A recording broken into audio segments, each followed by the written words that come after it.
what leadership qualities are essential for finance leaders in the Middle East today? Let me talk about the Gulf region, which is the area is transforming fast. So you have to think long term, understand how to navigate diverse stakeholders, and be comfortable leading with data and technology. So, what legacy do you want to leave as a group CFO in 2026 and beyond? Personally, the legacy I want to leave as a group CFO is a stronger, smarter, and more future-ready organization. Growth or stability? A growth with disciplined guardrails because vision demands forward motion and transformation requires momentum. So it is growth. Habit that keeps you disciplined as a CFO? Well, we can say daily horizon scanning. What is emerging today? What is shifting today? What moves value today? And where we need to be next. One word that defines your leadership style? I can say visionary, aiming for future shaping.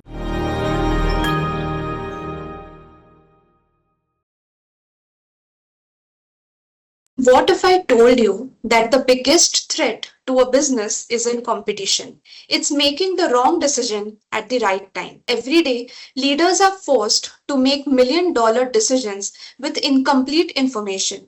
Expand or hold back, invest or conserve cash, take the risk or play it safe.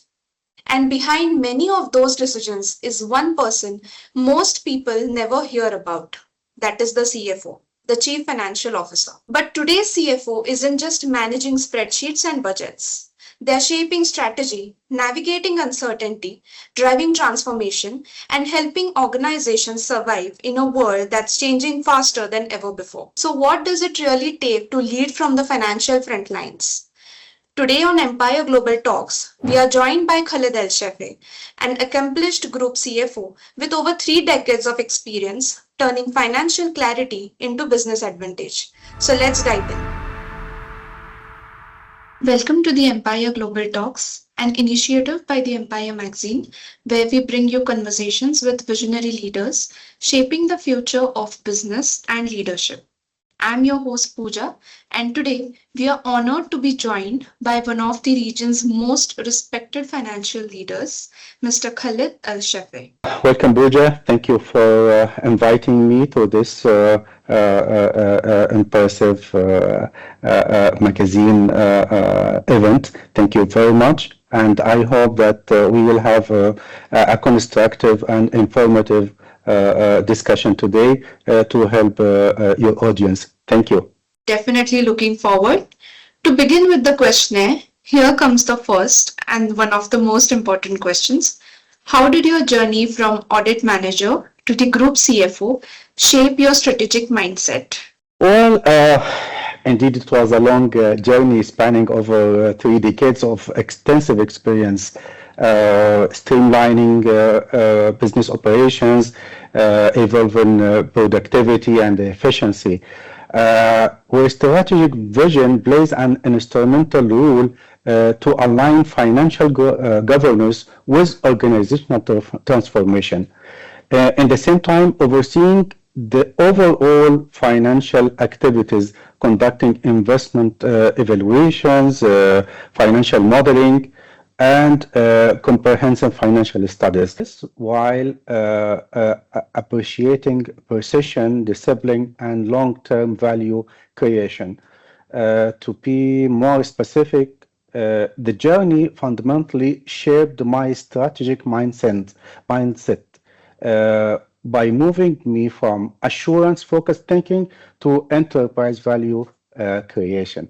I was in audit, my mindset was very much around protection. We were trained to be detailed-oriented, to ensure numbers accuracy, regulatory compliance, risk identification, financial integrity, and controls are sound. So the focus was mainly on the history, looking for the business cycles, as a set of rules to be followed. That experience sharpened my ability to ask critical questions, challenge assumptions, and understand the consequences of weak financial architecture. We can say that my audit background considered as a strategic asset that helped me in building business strategy on a foundation of ironclad financial rigor to ensure sustainability by addressing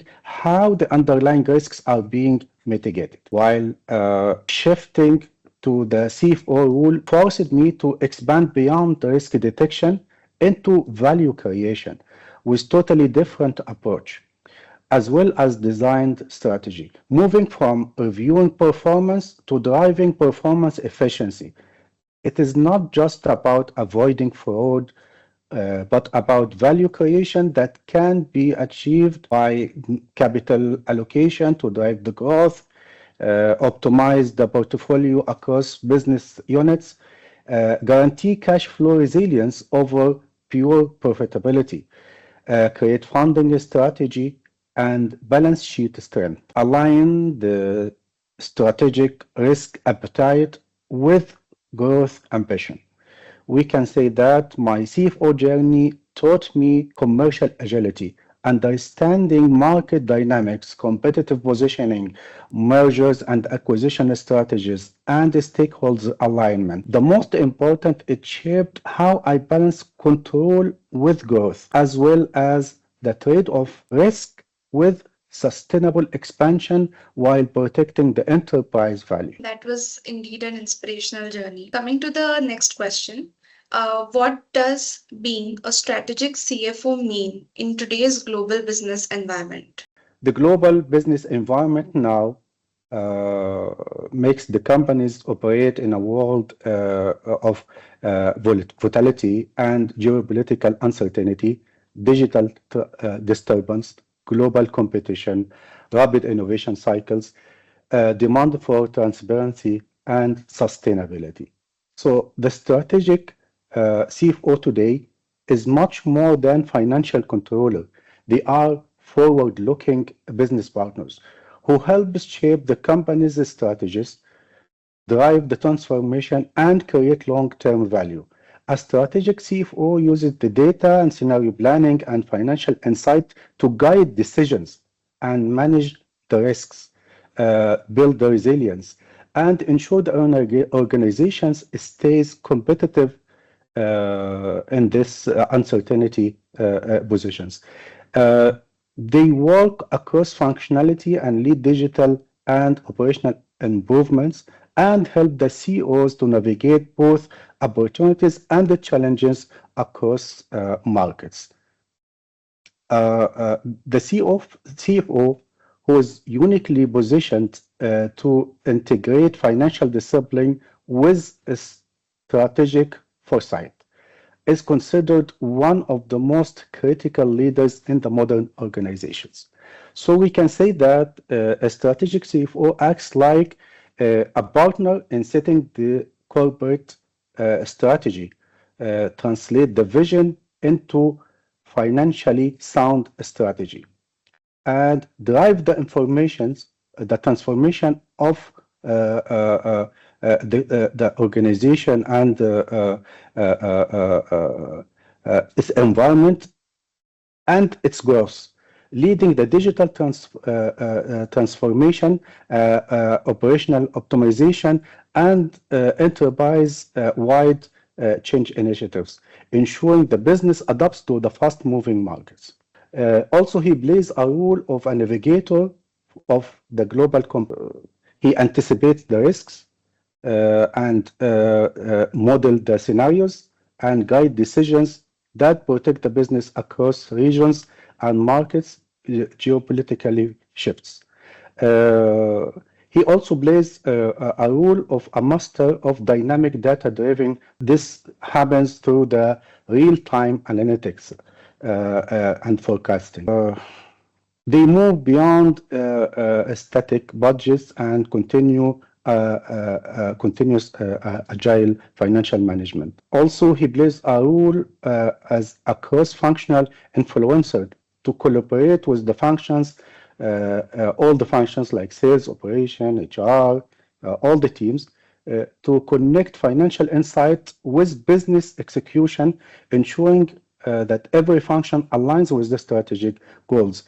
Also, he plays the role as a builder of the enterprise value, who focused on the long-term growth, performance and improvements, capital allocation, mergers and acquisition strategies, and stakeholders value creation. Indeed, the role of a CFO has been changing and it's diverse as the market conditions are changing and we are going global now.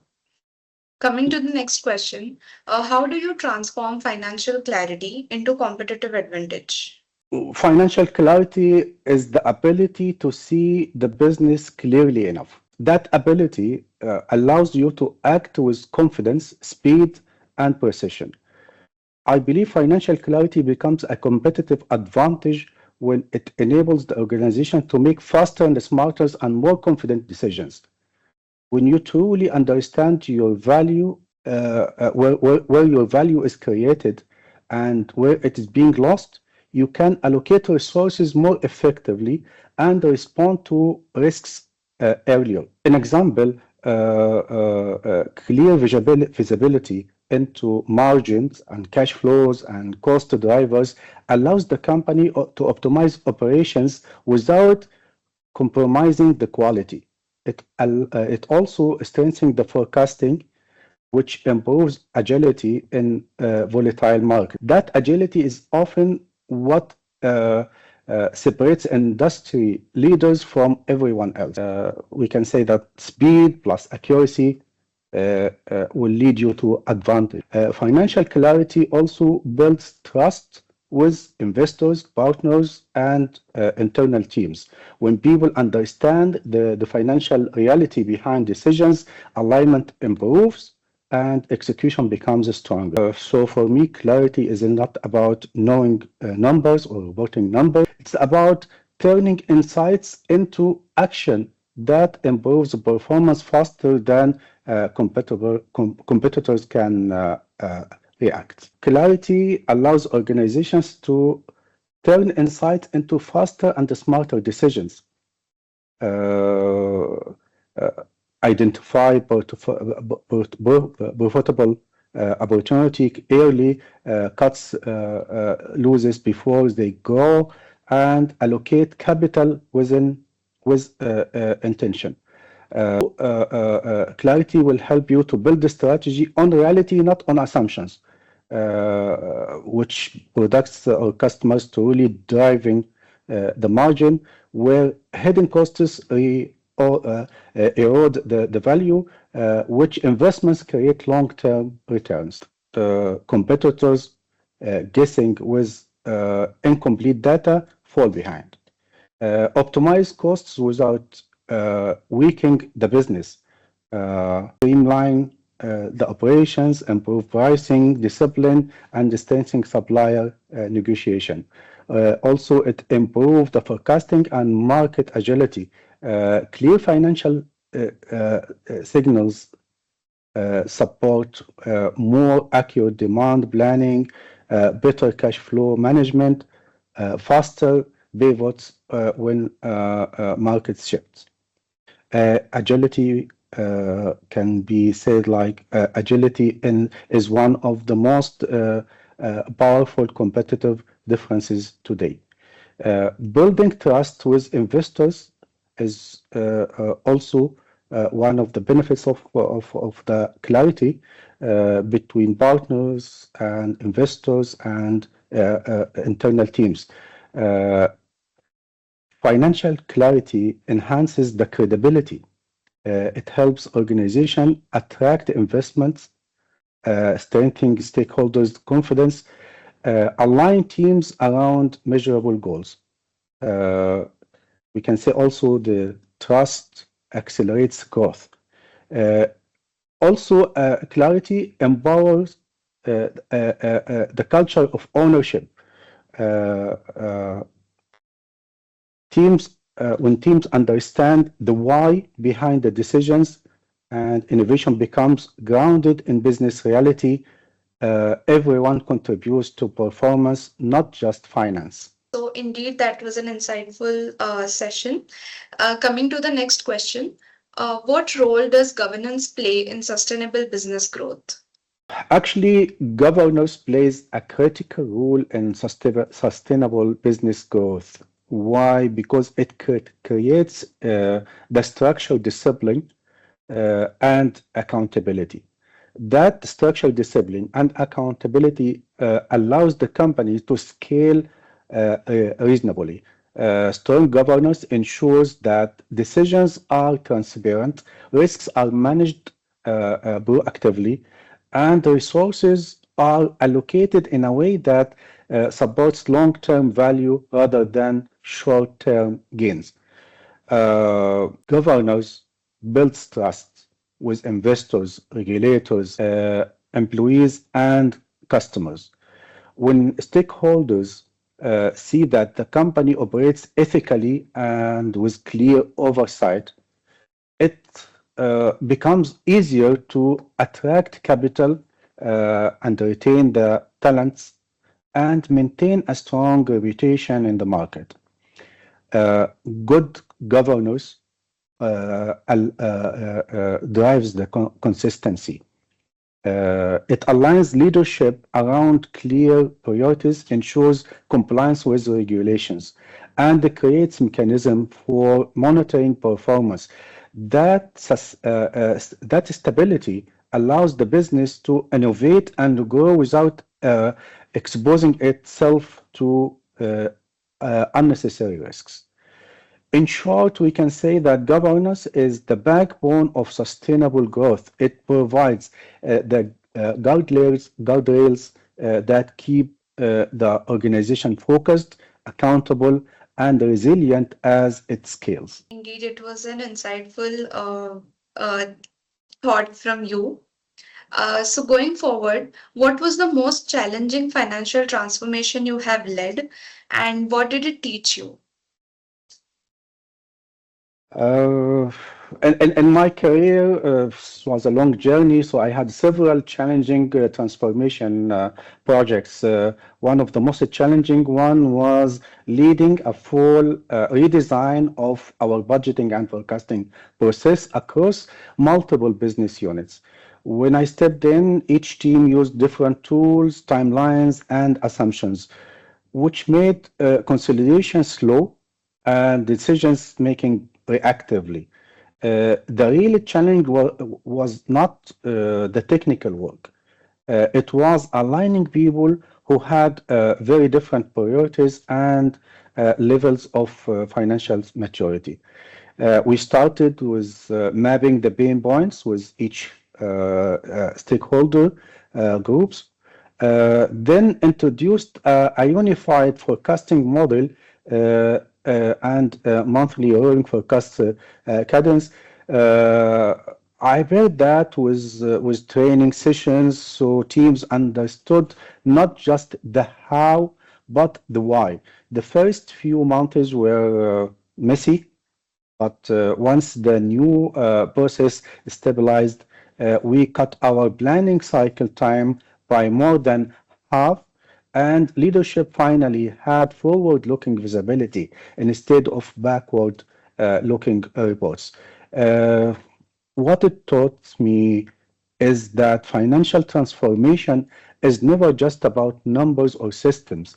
It's about trust and communication and helping people feel ownership of the change. Thank you very much, Mr. Khaled, for your insightful uh, discussion that is happening with you. Coming to the next question, how do you align the board expectations with the executive execution? We align the board expectations with executive execution by creating a clear bridge between the strategic intent and operational reality. The board typically focuses on long-term value creation and the risk and the direction, while the executives focus on delivering results in a fast-moving environment. Our rule here is to translate one into the other. We start with ensuring fully understand of the board's priorities, not just the metrics, but the underlying concerns and the time horizon. Then we work with the executive team to break those priorities into actionable and measurable initiatives. That keeps the expectations calibrated when gaps appears, and they always do. We address them quickly by reframing the assumptions and adjusting execution plans. What I have learned is that alignment isn't a one-time event. It is an ongoing process of translation and expectation settings, as well as trust building. When both sides feel informed and heard, execution becomes much smoother and outcomes are far stronger. So, in your view, what separates a good CFO from a great CFO? CFO is a CFO. At the end of the day, good CFO needs to manage the numbers uh, in a strong fundamentals like reliable reporting, solid controls, accurate forecasting, disciplined budgets, as well as effective operations. Those are essential, but they are table tasks. Now, the great CFO goes beyond that. He acts as a strategic partner. He translates data into direction. He balances growth and risk. He built a cross-functional alignment and drive transformation, as well as developing his team and the talents, as well as communicate with clarity that helps the business and the creating the value. What truly separates a great CFO is the judgment, the ability to see beyond corners, anticipate inflections points, and guide the organization through uncertainty with confidence. How important is financial discipline during economic uncertainty?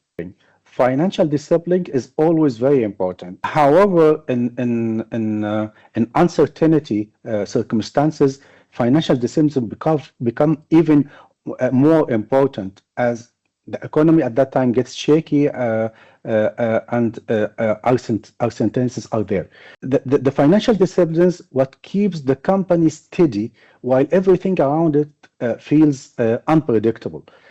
When you are disciplined, you have a clear view of your cash, your risk, and your real priorities, and that gives you room to breathe. For me, it is not about cutting everything to the bone. It is about being smart and intentional. You protect liquidity and you tighten you tighten up the things that matter, and you make sure the organization is focused on that truly moves that truly moves the needle.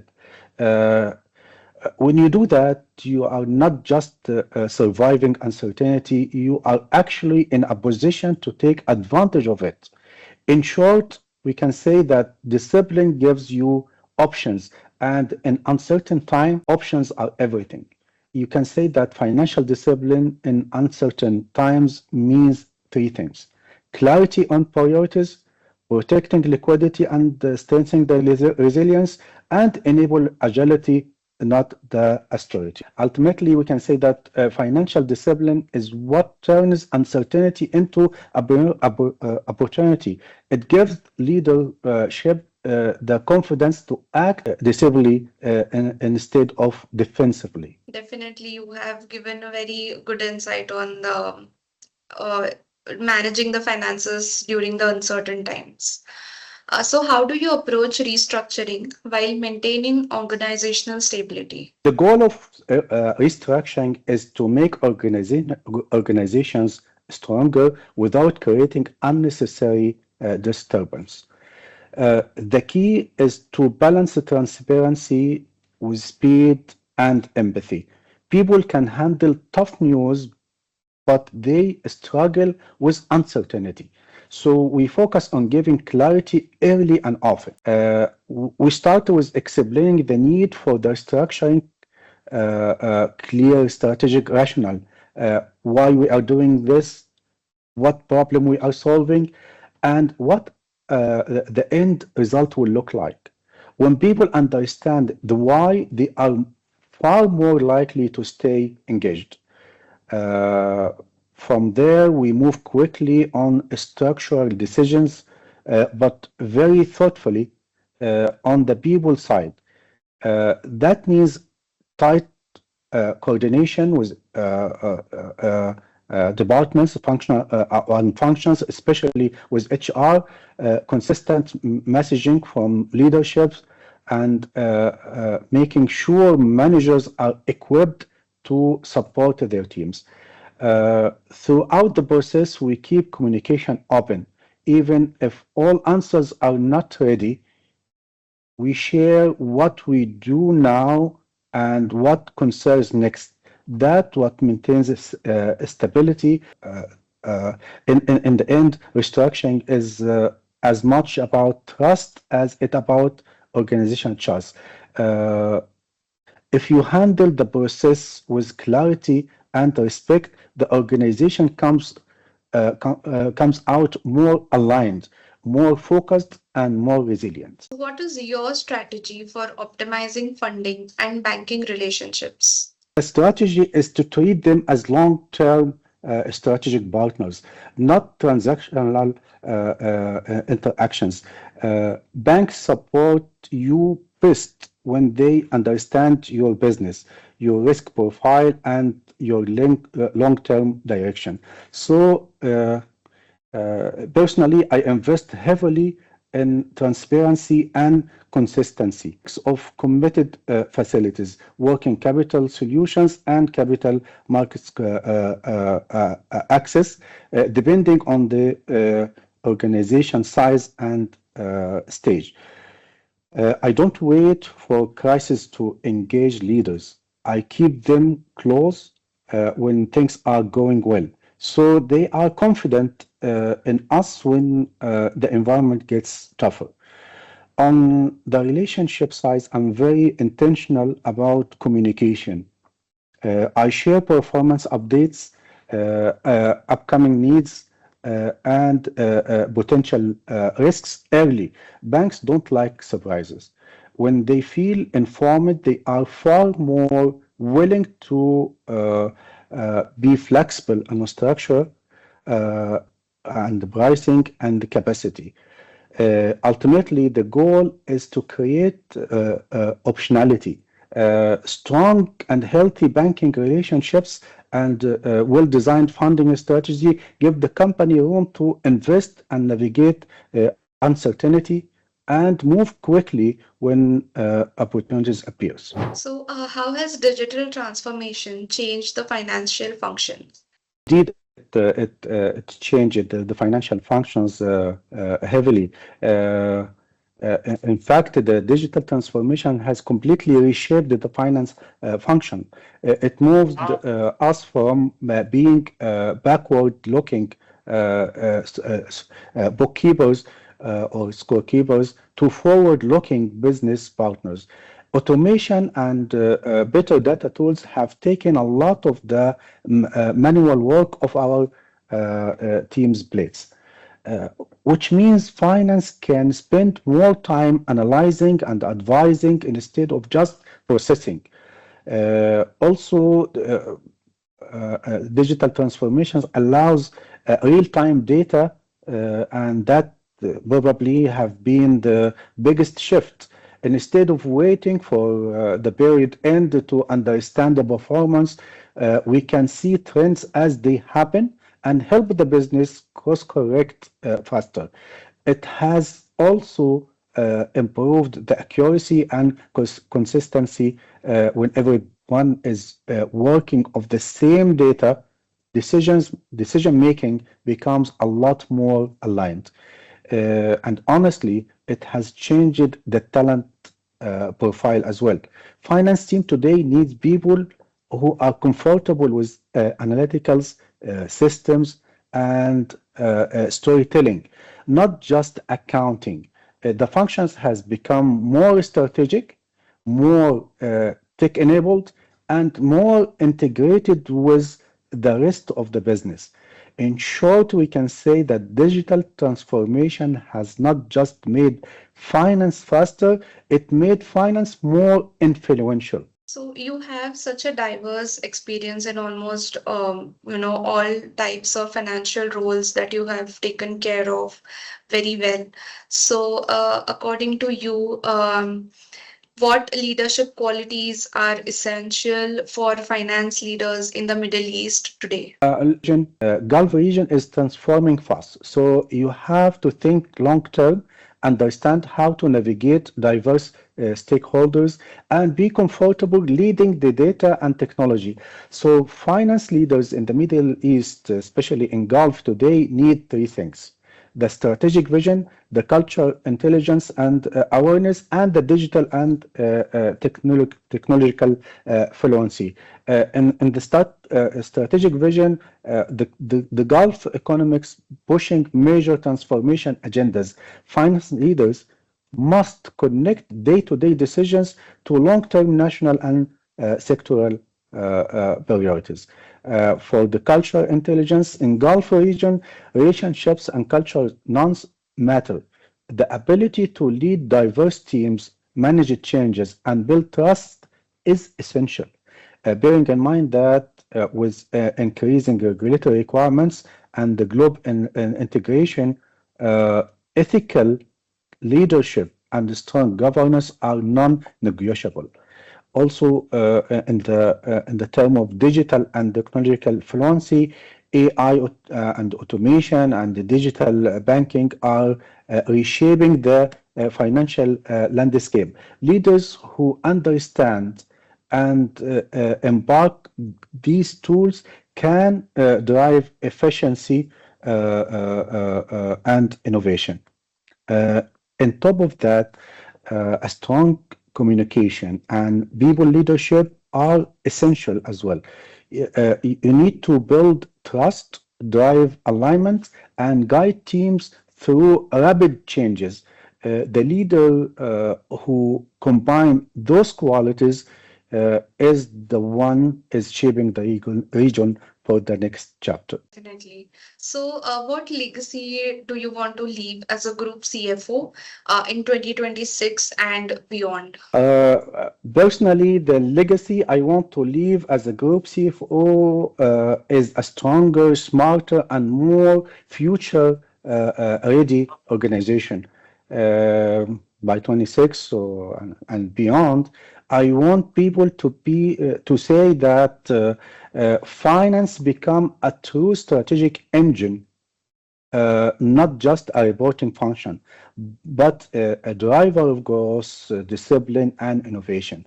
I want to leave behind a finance organization that is digitally enabled, business partner oriented, and built on a culture of accountability and transparency. Just as importantly, I want to be remembered for developing leaders, building a team that can thrive long after I'm gone. If the company is more resilient, more data driven, and more confident in its decisions because of the foundation I helped build, that is the legacy I would be proud of. So, coming to a lighter note with the rapid fire round, which is like we are coming to the end of this podcast. So, beginning with the rapid fire round, I'll tell you one thing that in rapid fire round, you have very little or close to no time to think, and you have to be very quick with the answers that you're choosing from the options that I'm putting in the rapid fire. Okay. So, As the name suggests, we have to be very rapid with the answers. So I'll coming try. to sure. So coming to the first one, growth or stability? Growth with disabling guardrails because vision demand forward motion and transformations requires momentum. So it is growth. Risk taker or risk controller? Risk controller who knows when to lean in and creates confidence and space for smarter strategic bets. Data driven or instinct driven? Data first to refine the decision guiding jumps others won't take. Governance or agility? No governance that empowers agility and unlocks innovation, especially in fast-moving markets. One word that defines your leadership style. I can say visionary, aiming for future shaping. IFRS or strategy? Definitely strategy to build the future and create value, not just reporting the past. IFRS is the foundation, not the destination. Habit that keeps you disciplined as a CFO. Well, we can say daily horizon scanning. What is emerging today? What is shifting today? What moves value today? And where we need to be next.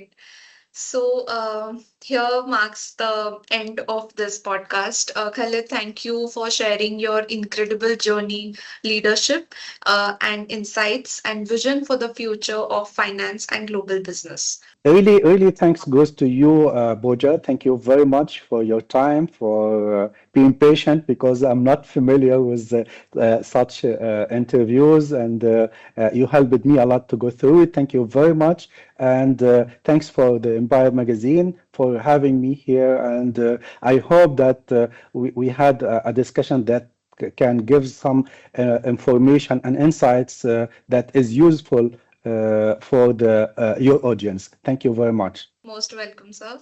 And thank you to our audience for joining us on the Empire Global Talks, an initiative by the Empire Magazine.